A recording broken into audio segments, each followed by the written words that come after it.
tea house music.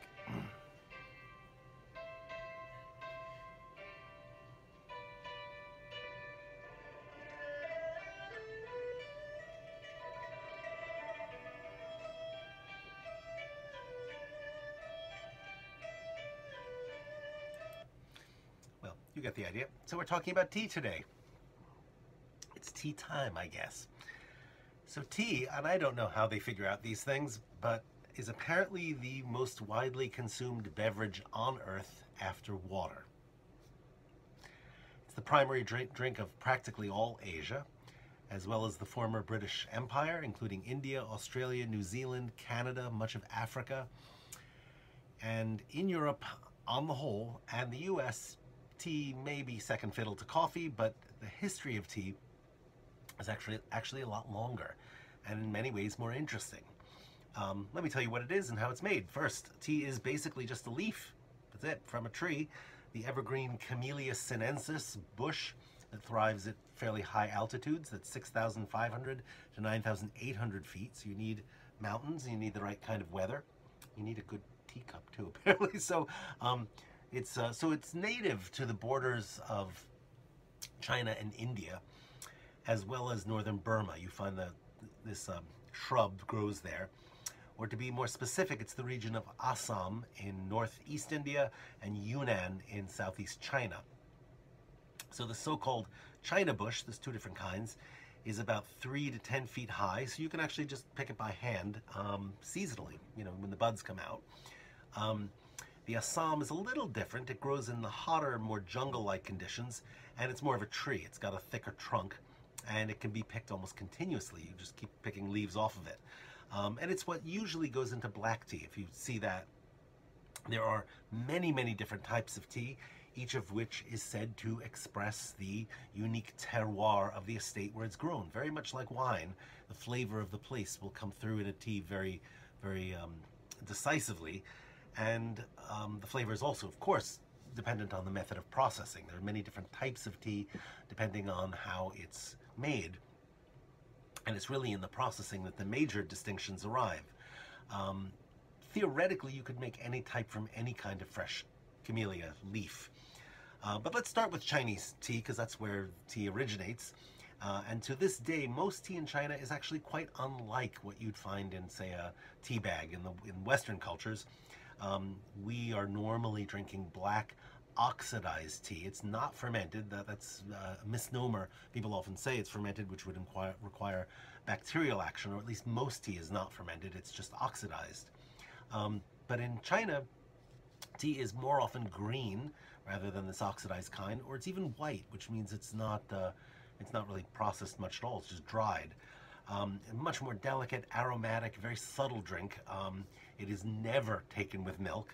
And it's almost always unsweetened also. The idea of sugar in your tea is sort of a strange thing to most Chinese people. It's also important to remember that with the exception of banquets and dim sum, where tea is the drink, tea is not consumed with meals, but rather before it or after, or on special occasions. And at the table, normally one serves others from the teapot, but not oneself. And I'll go into a bit of the method of preparation in a moment, but there's, of course, rituals behind tea drinking, as there are alcohol drinking. So there are many different types of tea. Historically, they're categorized by the color of the finished brew. So white, actually it's not white, it's colorless. It means that it looks like water, basically. And there's also pale yellow, there's green, which is obviously a light green color, there's blue, which one is strange to imagine, but apparently it's there, and finally red tea, which is a distinct color, and black, which is the kinds that we are most familiar with, usually oolong and things like that. So a precise system of classification is really not important. I mean, obviously professionals use this, but I think rather the identifying the different types of Chinese tea one may encounter is actually a little more interesting. As I said, white tea is made, it's probably the earliest form of tea also, in fact. It's made from only unopened buds that are dried in the shade, so they don't get sort of crackly, from being in the sun. And the best kind is said to come from Fujian province. Green tea is dried after picking, which is either, bless me, either in the sun, in a basket, or over a charcoal brazier. Some kinds are actually cooked in a wok to heat them, to dry them up. And then afterwards, when they become a little supple, they're rolled into various shapes. So often you'll find tea knotted into little balls or rolled up in some way. The leaves, of course, when you put that in hot water, it unfurls in a really dramatic way. There are also modern industrial processes of heating and drying the leaves, and of course cheaper tea is done usually that way. The most famous of these is Dragon Well from Hangzhou, though the easiest to find in the US is called gunpowder green tea, which resembles, it's called that because it looks like little pellets of gunpowder, the way gunpowder used to be sold.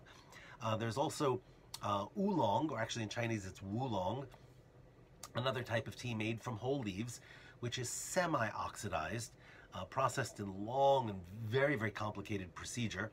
And these are rolled into little balls, or into quills sometimes. You find, the leaves are actually just rolled up into a long stick. One popular type of oolong is named for the Bodhisattva Kuan Yin. It's a very famous kind of tea. Kuan Yin is the iron goddess of mercy. I love that name. It should be a name of a rock group, shouldn't it? Anyway, a bodhisattva is someone who comes down and helps you. So in any case, there's a tea named for Kuan Yin. And lastly, there is black tea, which is first withered and then rolled and twisted and then completely oxidized so it goes black. And that, of course, has the deepest and richest flavor. But there are other kinds of tea. The one that I've got in my cup right now, I think you can probably see it, and a few leaves there. It's really dark. This is called pu'er. Pu'er is one of the very few teas that is actually fermented. It's bacterial action, and can range, and I just put it right in the cup, so I'm getting the leaves, a little bit of the leaves in there too. But pu'er ranges in color. It can be green, it can be black also, but normally it comes in a disc about this big. It looks kind of like a big frisbee that's wrapped in paper, and it's really expensive. That's all I can say. I bought this once when I was working on a book, and I needed to really taste real pu'er from the original source. This is some of the last bits of it that I have, and the whole thing I think cost me about 80 bucks. That's lasted me a long time, but it was just one disc about this big of aged pu'er. And the flavor is kind of deep. It sort of tastes a little like mud. I know that sounds weird, but it's pleasant. And there are types that you can buy that are aged 100 years. And the most famous of these comes from Yunnan. It's from the 6 famous mountains. So it's a unique kind of tea, different from all others. There's also tea flavored with jasmine, sometimes with chrysanthemum. You find tea with dried lychee, which is really lovely. And then the most unique tea, I think actually maybe my favorite, is called a Lapsang Su Chong, or a Lapshuan Xiao Zhong, is I think the way it would be pronounced in Chinese, but it's smoked over pine needles. So the pine needles are burnt, and this lovely smoky aroma, and it's wonderful. So tea, according to legend, was discovered accidentally by the Chinese Emperor Shen Nung, who's kind of the father of Chinese botany.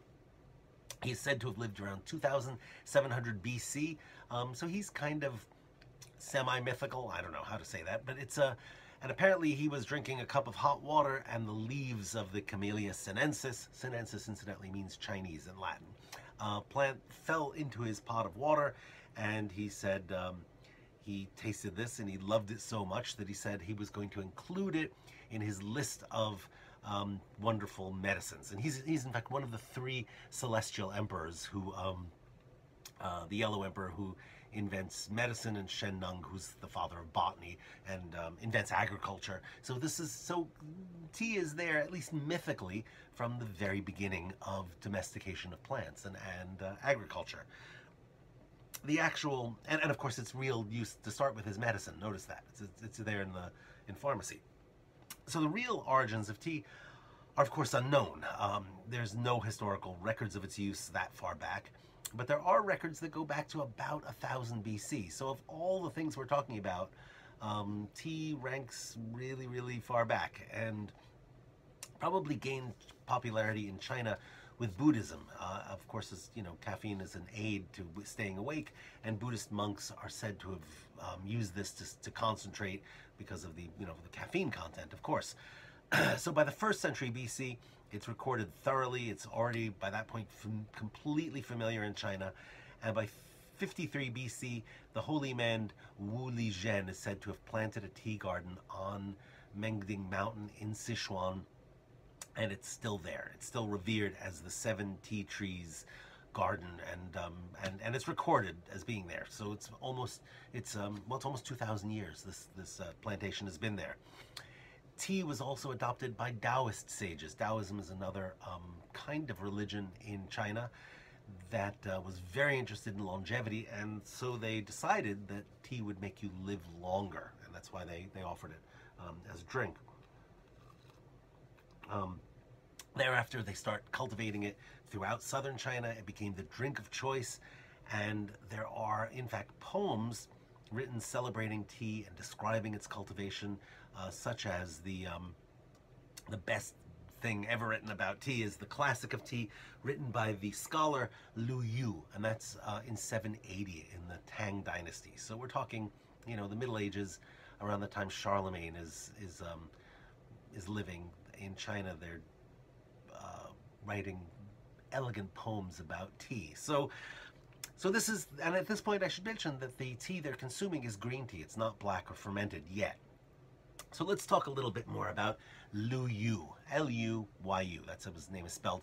His dates are 733 to 804 AD, and his book is actually the most celebrated classic on tea. And it's not just a little ditty poem like some of these others I've been reading. It's a real work of gastronomic connoisseurship. It describes where the finest leaves are grown, how they're processed, and most importantly, how to best appreciate the beverage. And from this time on, you could argue, right down to the present, tea has very explicit cultural associations. They're very, very different from coffee, of course. For example, tea is not something you drink on the go quickly. And most importantly, it's not something knocked back as a way to just get the caffeine in your body and move on. Tea is a contemplative drink. It's calming, it's soothing, despite the fact that it makes you perky because of the caffeine in it. It's something that makes you think about what you're doing and concentrate and focus. And depending on how strongly it's brewed, of course, it can be strong as coffee also, but it's nonetheless sipped quietly. And so paradoxically, it perks you up, but it also calms you down and makes you contemplative. I think that's right. And in a weird way, I should have filtered this, but I just threw the leaves right in the cup. In any case, it makes your mind expansive. It doesn't cause you to be jittery or excited or want to sort of put your nose to the grindstone the way coffee does. And I think the effect of tea is also opposite. Is coffee kind of, it's got this really heavy kind of flavor that lingers on your tongue and your breath, whereas tea is just the opposite. It's really palate cleansing and makes everything feel clean after. It's tannic. Do you know what tannins are? And the part that makes your tongue styptic and dry. And it's astringent without being acrid.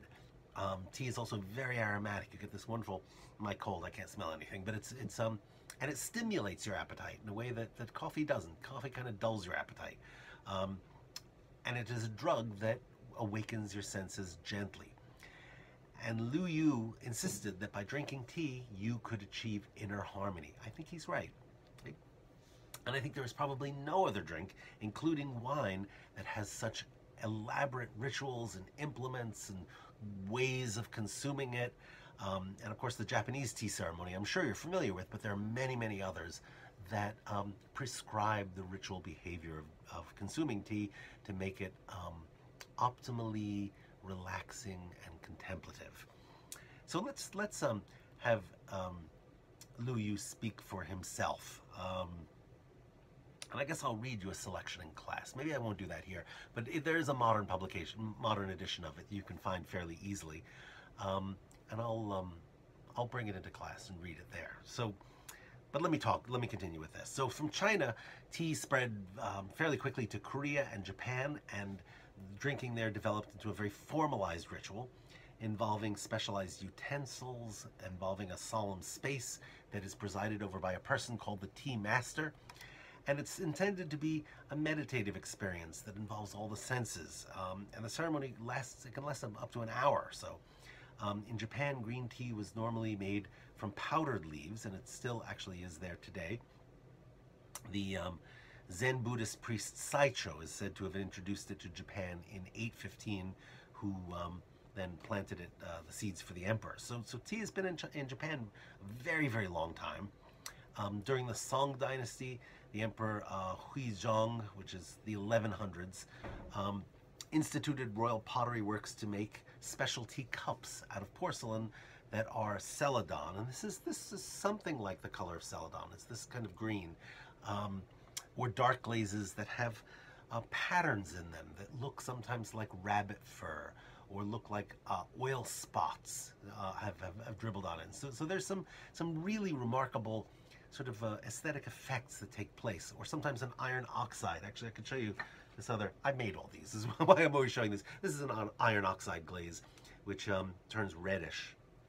Another one that's very highly appreciated. So I want you to think that the equipment that this is drunk out of is not just a paper cup. In fact, drinking tea out of a paper cup is really like sacrilege. And the other thing is that there is a special place, a tea house, in which you sit and you drink tea in a quiet, though it is a public space. There's also gardens, there are paintings on silk, there's gentle music playing, like the stuff that I was playing at the beginning of this talk, and sometimes little elegant snacks to nibble on. And finally, by the Ming Dynasty, the very famous Jingdezhen kilns are established that make the what is really considered the standard teapot for connoisseurs. It's small, it's about this big, it's unglazed, and apparently the flavor of the clay actually adds to the whole experience of appreciating the tea. So let's talk a little bit more about the tea ceremony. It's the prototype for the Japanese one is in China, and it develops in its own interesting direction. It's called Gong Fu Cha. Cha is the word in Chinese for tea. And if you go to a proper tea house, even in the US, they will do this. First, and I think it's the cups are, and the pots are warmed with hot water, and then they're poured away, because you don't want to put hot liquid into a cold container, because then it will draw the heat out of the liquid, right? And then everyone is supposed to look at the tea itself and appreciate its aroma. And then what is called the Black Dragon enters the palace. Okay, the teapot is about half filled with tea, and the leaves are rinsed by pouring hot water on them from a height until the bowl spills over. And that sounds kind of weird, but it's on the table, and there's a drain space for the water to drain over. And then the spring wind brushes the surface, so any debris is brushed off the top, and a lid is put on. And then you bathe the immortal twice. So the tea is very quickly poured into the cups, and then it's discarded. I know this sounds really strange. Why would you make tea and then throw it away? The idea is that you don't want that very first, very bitter kind of flavor. This removes the excessive tannins, which actually I'm tasting in this, because again, I did it wrong. And then you re-pour hot water into it, but not from a height, and let it steep for about 20 seconds, 20 to 50 seconds, depending on the type. And it can't be boiling water, because that's going to pull out all the acrid flavors. And then it's poured into little cups in a circle, smaller cups than the one I'm using, and until everyone is filled. No one drinks it until every cup is filled. And the idea is that you can go around again, so everyone's going to get the same strength. Because remember, the last brew is going to be stronger. It's a minute later, let's say, it's going to be stronger than the first person who gets it. So it's half filled, and then maybe filled a little bit more on top. And then at that point, you look at it, you appreciate the color, the aroma, and then you drink it, and then you pour more hot water, and you keep infusing. And what's really interesting, and I swear that I didn't believe this, but it was true. I had this experience in China, that the flavor changes on every successive infusion. And in fact, you can do it up to 8 times, especially for pu'er. These leaves will keep going. They can make, you know, a lot out of this. I just put in maybe about that much, but I can refill it many times. And then at the end of the whole thing, the leaves are put into the cups. You can appreciate them too after the whole infusion is done. So unlike Western tea, you infuse many times, and each time the flavor will change just a little. You get a subtly different flavor that becomes not even necessarily more delicate. It's just different each time. Very interesting. And there is definitely also something I think very calming about sipping out of a handleless cup. It kind of forces you to slow down, to be careful. Of course, you don't want to burn yourself, so you're putting the hand at the bottom and the thumb on top. You see how I'm doing this? And then you kind of, as it passes your lips, it's making you contemplate. And it's very, very different from slugging out of a mug. If I had a mug here, I could go glug, glug, glug and pour it out, right? Or even worse, a plastic-topped coffee with the, the little slit on top. I have no idea how those are supposed to work. I can't drink out of those. I always end up burning myself. So, but this is slow, and it's kind of relaxing to sit and drink out of this cup. So, and in some settings, there isn't a teapot at all. There's a gaiwan, which is a covered bowl that has the leaves in it, and you drink right from it. And that's why I'm doing this, apparently not so successfully. But actually, I was in a traditional dim sum house in Hong Kong a few years ago, and the ritual was kind of perplexing. Let me just describe it, because I don't know why it happened this way. But guy comes around with a pot of hot water, and you wash your cup yourself first with the hot water, and it spills all over the place. It goes all over the table. I don't understand that, but no one seemed to be bothered. Place was very packed and noisy. You sat at a table with people you don't know, with strangers, and then you get up, and as the cart of food rode by, someone at the table gets up, rushes out of the cart, and gets what they want. They didn't bring it to you. Everyone had to go up and get it, which was really it was mayhem, actually. But in any case, in the traditional ceremony, there is also a range of utensils. There's little scoops, there's whisks, there's a tray that catches the spills, and the entire thing is ritualized, very heavily ritualized, for much the same reason that that we're talking about rice wine and Confucian, in the context of Confucianism, it's also ritualized. It again prevents confusion, preserves order, maximizes the aesthetic experience to create a sense of calm, and everyone knows what's going to happen, right? There's no surprises, no one's upset, no one's slighted because someone else got served first or whatever it may be. It's ritualized according to status, of course, right? The most honored, treasured guest is given the best position and afforded the honor, okay? So the Japanese tea ceremony is actually a little different, and it's even more highly ritualized. And first, the tea is different because it's powdered. It's matcha, which is a green powder made of tea. And here the influence is largely that of Zen Buddhism. It became a kind of spiritual exercise, and it is meant to be likewise a transformative experience that leads to inner tranquility and humility and purity and respect. So the principles are set down in another great classic, Sen no Rikyu, which is the 16th century book called The Way of Tea. And for this ceremony, there's also a specially designed room or house with tatami mats. So everyone is sitting on the floor in this room, usually with paper walls, with screens that move so you can let in air or let air out. And sometimes painted calligraphic scrolls on the walls that are poetry. Sometimes a flower arrangement, so like a little, sometimes, or a bonsai, so there's a certain calm to the whole thing. People are also wearing kimono, which have wide sleeves, so you're not flapping your arms around, and you're sitting in a position that's actually very interesting. You put your knees under you, and you kind of sit on your own haunches, basically. Which I guess what that allows you to do, if you can imagine kneeling and sitting on your legs, it still allows you to bow in the whole process, which is how you show respect to someone. And it happens throughout the ceremony. There's also in the center an inset brazier that heats an iron pot for water, and put smokeless coal inside the brazier. The iron pot sits on top of that. Then there's a caddy that holds the tea, like a little container, usually made of like birch bark, red birch bark sometimes. There's a bamboo scoop. There's a whisk that's made out of a piece of bamboo for whisking it up. And most importantly is the tea bowl itself, which is fascinatingly, I'm not sure you can tell from this one, but it's hand thrown. It is often lopsided. It's not, machine made, and the glazes will be irregular. Like you'll have, because you can see here, splotches and spills and things that go all over it, which are supposed to replicate the way the flame and the way nature wants to impose itself upon the raw material. Is that that's something you shouldn't control. You should let nature express itself. And it's bigger, much bigger than a Chinese one. It holds quite a lot of tea. You can hold it in two hands.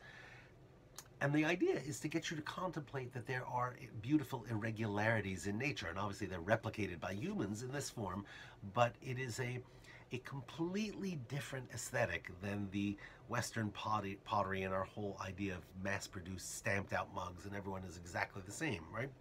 These can be very expensive, actually. Also, in fact, the people who make them are often considered to be national living treasures. They're officially declared as such. It's people who make, and so of course each pot is unique. They can cost thousands of dollars, and the Raku family is the one that's most famous, and they're sort of this lovely crackling glaze. You'd recognize it immediately. So I won't go through the details of the ritual because they're dizzying, and I frankly don't understand them. Even though I was in Japan just a few months ago, and a lot of the rituals I had no idea really what was going on. But the major difference, I would say, and this is important, I want to point out, is that everyone drinks out of the same bowl in a tea ceremony. It's turned around carefully and passed in a very specific way, and I think it signifies, I'm not sure what it signifies, but think about it. We've never seen that in another culture, is the idea of sharing the bowl with other people together. That's kind of unique and interesting. So that was a very, very quick look at Asian tea, but let's see how it spreads from there. What's the interesting history of it? So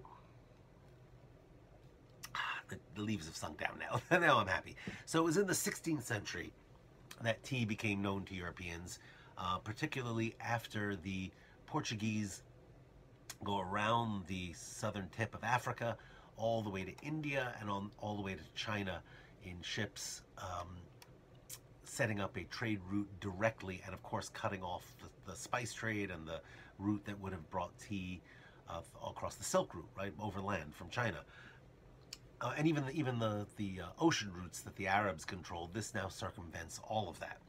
And the Portuguese, when they got to China, set up a trading post in Macau, in southern China, and a few botanists took an interest in tea, but it was really not, they didn't export it. Some of them talked about it. There's some Portuguese sources that mention the tea drinking, but it's not really until the Dutch had begun to muscle in on that trade. The Portuguese are kicked out of China, out of Japan, for trying to convert everyone to Christianity, basically, and the Dutch move in on that.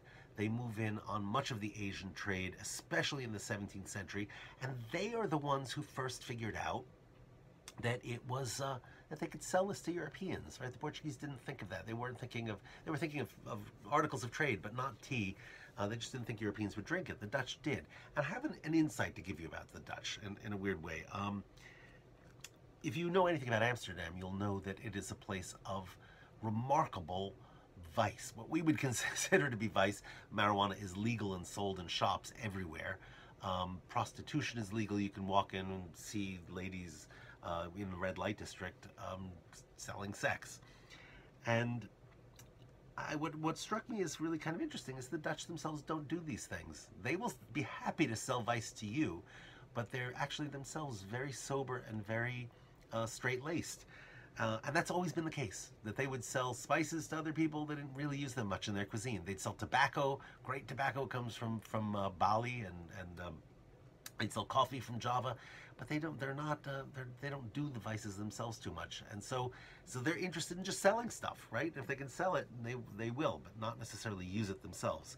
So in any case, the Dutch began to muscle in on the Asian trade in the 17th century, and they're the ones who thought, let's sell this to Europeans.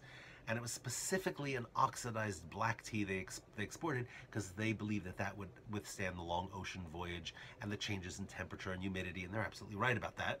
And by middle of the 17th century, tea was being sold in France and England, right? They are carriers, right? They don't want to sell it to Dutch people, because that would mean that their Dutch money is leaving the country. They want to sell it to the English and French, because then their gold is coming into the Netherlands, right? This is just sort of standard mercantilist theory. By 1670, a couple of years after it's in England and France, it's being sold in the Massachusetts Bay Colony.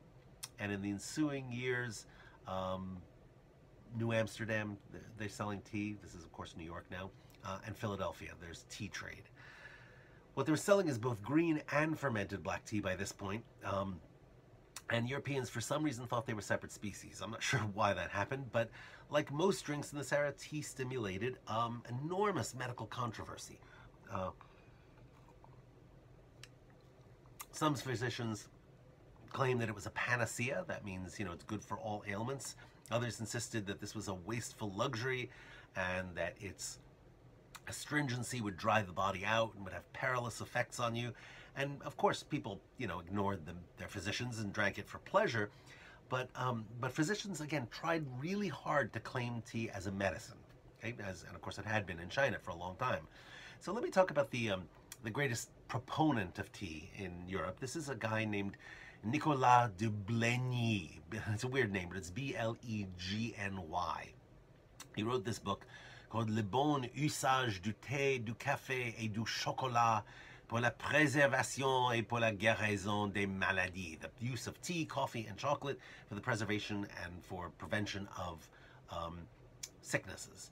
Written in 1687, and Blegny, very interesting figure, was the physician to Louis XIV, arguably one of the most powerful people on earth at the time. He supervised a royal apothecary in Versailles, staffed a team of chemists, so this is, a really good job he had. And most interesting is the fact that he opened a shop, and it was open to the public. Anyone who wanted to come in could buy these things from him. And there's, in his book, a list of wares which includes not just coffee and tea and chocolate, which are, according to him, properly prepared, but he sold roasting machines, so you could do it yourself, pots and paraphernalia, all this stuff designed by Blegny himself. So he's in business. That's my point, okay? And so again, the text, like Dufour, I think can be considered a kind of advertisement.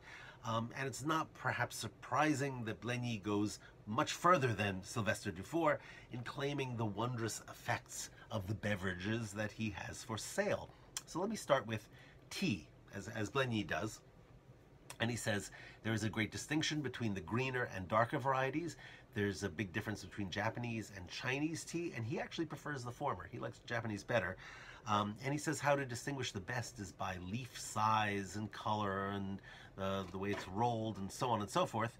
And then he launches into the medical virtues of tea in ways that I think, well, to me, they sound really familiar. If you've paid any attention to the supposed antioxidant effects of green tea and how they're marketed today, I think if you looked a couple of decades ago, there wasn't even green tea on the shelf. It didn't exist in the West, and now it's everywhere, right beside all tea. So I think today, how they sold green tea is they said, we have a grasp of exactly what a free radical is, right? Sorta, and why we would want them chased from our bodies. They sound bad, don't they? And we trust our physicians and the recommendation and all the research that's been done that green tea is somehow really good for us, that it's good for promoting health. It's an antioxidant, right? What does that mean exactly? If you're not a scientist, you don't really get it, but it sounds good, right? And I think unless you have really had a scientific background and a little nutrition, you would kind of trust the tea marketers, and you'd say, yeah, these guys did their research. I think it's probably good. Certainly not going to harm you, but if it's good, why not, right? And then, of course, they throw in the latest scientific jargon. They frighten us a little. They get us to drink more tea. And Blegny is doing exactly the same thing in his treatise. He reasons as follows. He says, by virtue of the bitterness of tea, it is composed of acids mixed with terrestrial corpuscles, and it also contains igneous and ethereal elements, and is of a tempered quality. Now, what that means is that there's no particular constitution for which tea is inappropriate.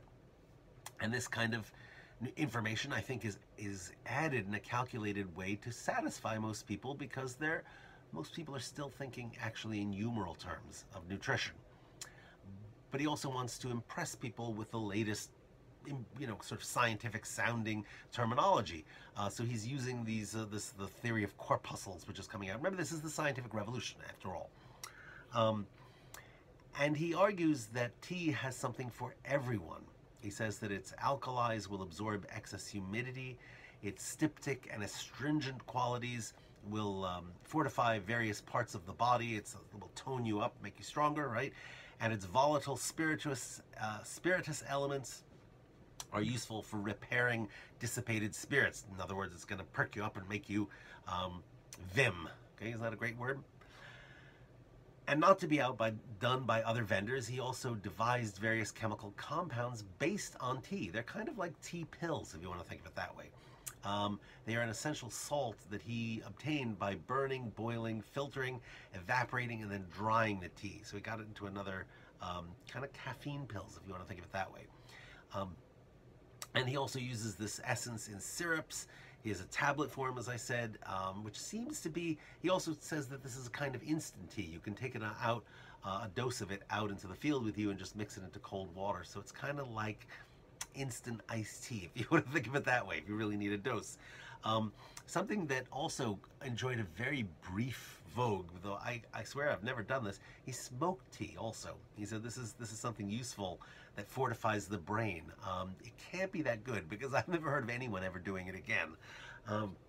Blaney also specifies the particular virtues of tea. Primarily its ability to make a person alert and awake, which is the result of the animal spirits continually flowing throughout the nerves. And in fact, he argues that the slowing down or clogging of these are what cause sleep, and thus the mere mechanical facilitation of flux is going to ensure that we remain awake. He's explaining how the caffeine works, basically. Furthermore, tea repairs those spirits. He says it is too small a quantity of spirits filling the nerves that have kind of been used up in the course of daily activity.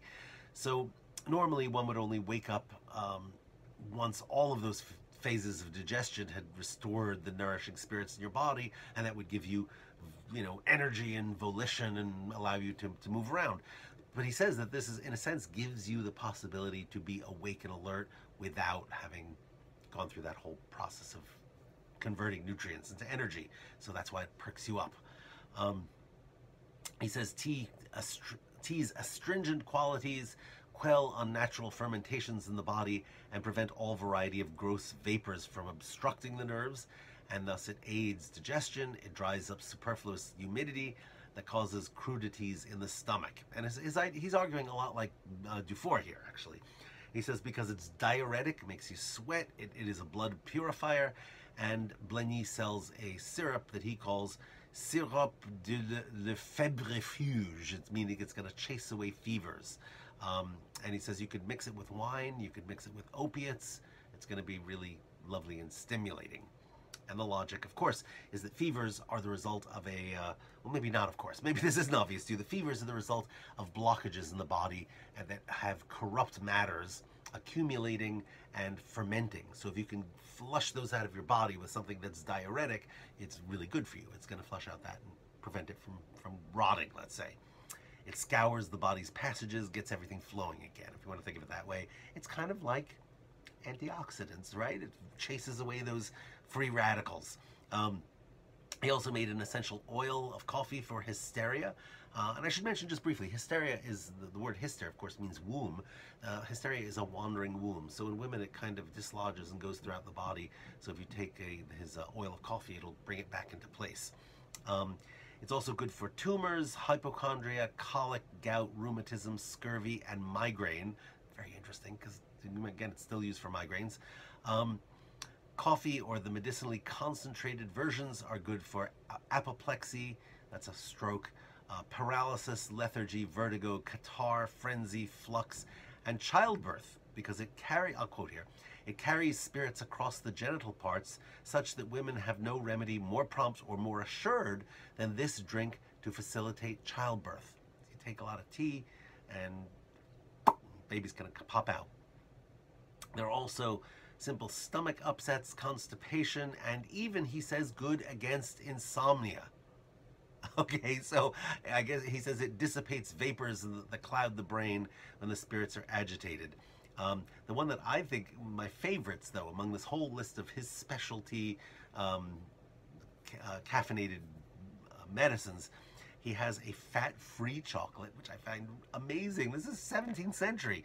And he also has a chocolat anti-vénérien, which is used for preventing syphilis. And it's made of chocolate and mercury. Doesn't that sound yummy? So in any case, Blaney claims that for all these beverages, as well as all of his numerous medicinal preparations made from them, he says that basically anyone with any ailment can indulge in coffee, tea, or chocolate. And I guess in this respect, unintentionally, he facilitates the transformation of these from what is purely pharmaceutical to really purely recreational use, right? If you can use it for anything, well, then people start taking it and they say, this is really good. Why? I have vertigo and apoplexy, and so I need to have a prescription of tea. You know, not that it's controlled. It's not a controlled substance at all, but convincing people to drink it is another matter. So the question is, and I guess we addressed this in class, is why the British came to be the premier tea drinkers in the West. It's really not a matter of taste. It's a matter of imperial politics. They were coffee drinkers first. In 1657, Thomas Garraway started selling tea in London. And in fact, there's a wonderful, wonderful source. This is a guy named Samuel Pepys, P-E-P-Y-S, mentions tea in his diary. This is 1660, when he tasted tea for the first time. And he talked about everything. He talked about every food he tasted, every pub he went into. He talks about when the Great Fire came, he buried his Parmesan cheese, big round of it, in the ground behind his house and saved it. I mean, it's a fascinating diary. In any case, after the restoration of the monarchy in 1660, the British decided they were going to foster trade with Asia. Now why this happens, purely political reasons. The king, the new king, after they put the king back on the throne after a civil war and chopping the other king's head off, they put on his son, who's Charles II. Okay? Charles II married a Portuguese princess. This is Catherine of Braganza. And the British suddenly are tied into the Portuguese's Asian empire. All these commercial possibilities. It's the reason they set up this marriage in the first place. So as a form of political favor, and this again follows the economic theories of the day, Charles granted a monopoly in 1669 to what was titled the British East India Company, that had exclusive rights to trade in the East. Now this goes against our ideas of trade in modern capitalism. We want competition. We want people to sell a better product for a lower price and sell more of them, right? This is a different assumption entirely. They're granting a monopoly on purpose, and the assumption is that if the success of one company can be fostered, the nation on the whole is going to benefit, because they will steal trade from other countries. They will therefore be selling these goods abroad, and money, the bullion, not bullion like soup, bullion meaning gold and silver, will be flowing into the country from the sales. Okay, this is mercantile theory, okay, mercantilist. That's the economic theory before capitalism and Adam Smith, which is 18th century. So the idea was the more trade you have, the more you buy low and sell high to other places, the more money is flowing into the nation, the more jobs, the more everything will be flourishing. So by the 18th century, this company started buying tea directly in China and selling it in Britain in enormous volumes at prices very low, so that no other beverage really could compete with it. And again, it was in the interest of state to maintain this monopoly, because they feared customers were going to buy chocolate or coffee, and where do those come from? Our competitors. They're buying, those are, coffee from, at this point, still the Middle East, and chocolate, of course, the Spanish Empire, enemies, right? And so by the end of the century, actually, both of these countries Britain and the Dutch, get into a row over who's going to carry the tea. There are actually mercantile wars fought over this in the later 17th century. and the result of which is Britain kind of steals most of that trade from Asia, except for Indonesia, which is a Dutch colony. And again, let's go into this point. What was really happening in the infamous Boston Tea Party? This was partly a resistance to British imperial policy, but the idea was that the king wanted to support imperial policy designs to support tea growing on the other side of the world, and to sell it on what was part of the empire, right? Is to benefit trade. And the colonial population said, you know, this was we don't want to be taxed, to hell with it, and threw it into the water. They saw it as an imposition on their fundamental rights of no taxation without representation, right? So they threw 342 chests of Davidson, Newman and Company tea into the harbor, and dressed as Indians. Of course, that's a terrible thing to do. Think the Indians would do it. And of course, there are actually more than one tea party. It's not just Boston. This happened in Annapolis, in Philadelphia, in New York. There were similar tea parties. It was a general boycott, and the threats to anyone who bought the tea, they would tar and feather them. Do you know what that's like? I can't even imagine. They pour hot tar on you and then dip you in feathers, so you're covered in feathers, and it doesn't come off. Try and pull it off, you remove your skin. So, so in any case, the Boston Tea Party was a rejection of British imperial policy. And of course, the British were paying for our protection, and I think we kind of made a mistake. Anyway, of course we didn't. In the 19th century, tea grew in importance, not only as a drink for the wealthy elites to sip from, their imported, you know, little porcelain cups, remember the ones that I showed you, but it was a beverage consumed by every level of society. And increasingly, it was sweetened. So this is really very different than in Asia. Now you think, why did this happen? Well, the sugar that's grown in Britain's colonies in the Caribbean, right? This is part of the same enterprise, part of the same imperial policy, very much like we were talking about with coffee and who's growing it and protecting it. Tea is fundamentally a British product. And the monopoly remained in a force until 1834, basically until the idea that, of course, comes from Adam Smith, right, the father of capitalism, that free trade would push the best producers to increase their volume and lower their prices and stimulate competition, and the idea that the whole nation would become wealthier, not just the trading syndicate or the monopoly of tea merchants.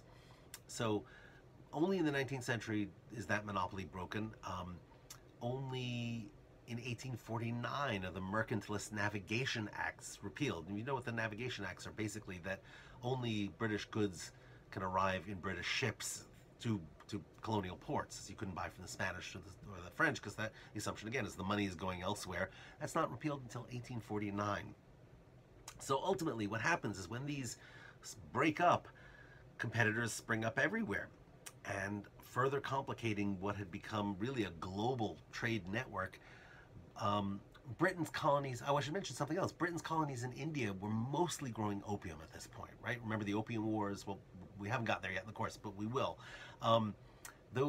The opium that was grown in India and then Afghanistan too, was sold to the Chinese to purchase tea. Okay, most of the tea still came from China at this point.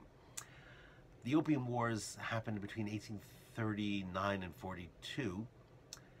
They're trade wars, really. The upshot, it was a very humiliating Treaty of Nanjing, which ceded Hong Kong to the British. It opened free trading rights in Chinese ports. It really meant the British could do what they wanted now in China. But the ultimate effect of mass tea drinking in Britain, you have to think, was not entirely beneficial, though, because given the large number of people that were thrust into the industrial workforce, the average household budget of working class families, instead of going for nutritious bread and beer and bacon like we saw, you know, late Middle Ages and early modern period, increasingly it's going to be spent on sweetened tea, which is not really that nutritious, right? You're not getting much nutrient from the sugar, of course, and the tea itself has no nutritional value, no calories actually. So things that used to be nutritious for breakfast, like beer, is being replaced with tea, which is good, but it's, empty calories. If you add sugar, of course. And all of this really led to the deterioration of the health of the average working class British family. They're drinking tea now. Compounded with these events, and here the story really begins to get interesting, is the British said, well, why are we buying this tea from China? Let us cultivate it in our own possessions in India and stop buying from the Chinese entirely. So in 1848, a Scottish botanist named Robert Fortune went disguised in the interior to China to steal their processes of their secrets of processing it. They didn't really understand everything, and they didn't understand the other species either. And to steal some seeds too, to take. And he planted these in a region called Darjeeling, which is still, of course, a name of a type of tea. And in the course of the 19th century, the processing of tea began to be streamlined. Whole regions were planted in it, especially Assam. And what happened essentially is that they learned how to cross the local tea bushes with the Chinese varieties. So they get something that's hardy in that area, but will make ultimately something that's like Chinese tea. Sometimes the whole region, Assam, entirely devoted to tea production at this point. And sometimes, of course, replacing growing food for local consumption. So I want you to think about this. The Indian population that had been growing their own food, of course, is now making tea to sell to British companies. And instead of growing their food, they have to buy food with the wages that they earn. Okay, it's not slavery, but it creates incredible dependency, right? In the long term, it creates dependency on the empire. But what it transforms also is that India becomes the top producer of tea in the world, one of the greatest consumers of tea in the world, tons and tons consumed in India, and they remain, of course, tea drinkers to this day. It also becomes the top exporter, so that by 1900, India was supplying 154 million pounds of tea to the British, and Chinese tea, which was almost all the imports before that, goes down to only 5%. So a tiny little fraction. Indian tea just removes it from the global market. British tea companies also started plantations in Ceylon. Coffee had been planted there before, but there's a blight and that whole industry collapsed, so they said, let's plant tea here. So the kind of Ceylon, I guess orange pekoe, the kind that goes into Lipton. And Lipton, of course, 18th century tea company, if you didn't know that. Twinings also goes back, I think, a little older, in fact. Early 17th century. They're planting a very specific kind that will grow in India and filling their British teapots with it. So tea is also kind of strangely, it's the only drink that we will discuss that developed into its own proper meal. It sounds sort of weird. There are several different forms. Let me try and discuss the differences among them just briefly. In northern England and in Scotland, tea is a full evening meal. It's called high tea. You have it between 5 o'clock and 7, and it's normally the meal in the evening for working classes. Okay, and this is going to sound strange, but they still have a 2-meal structure, meaning that the larger meal, dinner, is in the morning, or like 11 or so, like in the Middle Ages, right? And then a smaller meal of tea. Have you had your tea? It doesn't mean the drink. It means a meal in the late afternoon. Now it sounds kind of strange. And actually, let me give you a weird anecdote. I was dating a British woman years and years ago in the north of England. We were in Blackpool, and I was staying there with her dad and brothers, and we had dinner at like 11 o'clock on a Sunday with wine, and I thought, and I'd just woken up because we were out drinking the night before. I thought, this is really bizarre. And then we went to her grandmother's and had tea at 5, which was a much smaller meal of like cake and cheese, and it was just really, really completely opposite meal structure from here. And it's at least, this is 30 years ago. It was still flourishing.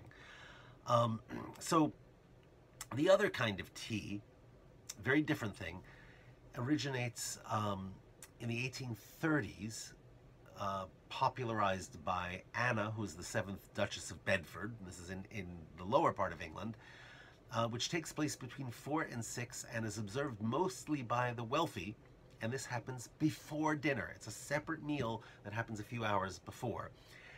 And this usually would have been done at home, but increasingly you take this outside in a tea shop or a fancy hotel. And what we're talking about, of course, is the high tea of England, the lower England.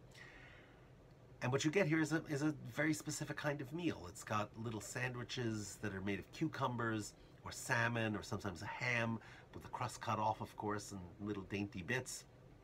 You get scones with clotted cream and jam. That's like a sort of little biscuit. That clotted cream is not butter and it's not cream, it's thickened cream. And little tea cakes, all in this like kind of little cake stand in the middle of the thing. And it becomes this very specific social gathering primarily for women before their husbands come home from work. So they gather together, have this little meal out, or it could be in the home. And who gets invited and who is, gets the special card sent to their house inviting them to tea is very important. This is the way you make social contacts. It becomes primarily, and you can see how the whole sort of nature of work changes, that men are doing it outside the home, or they're gone, or they're commuting downtown, and the women would have this sort of social event before dinner to tide them over in a way, I guess. And I should point out also, the point is who gets invited, who doesn't. That's really essential, the circles that you move in.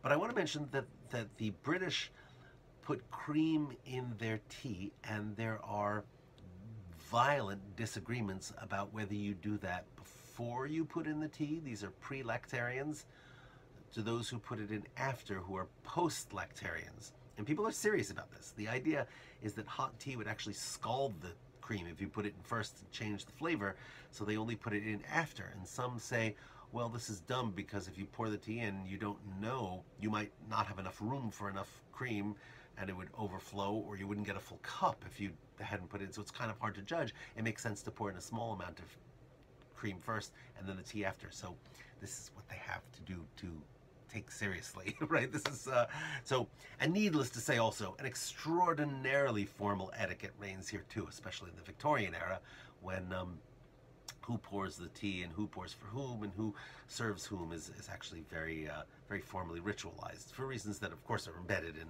Western civilization and not in the East. So just remind me that when we get to class, I want to read you some of the way of tea from the ancient classic, okay? And I'll see you next time.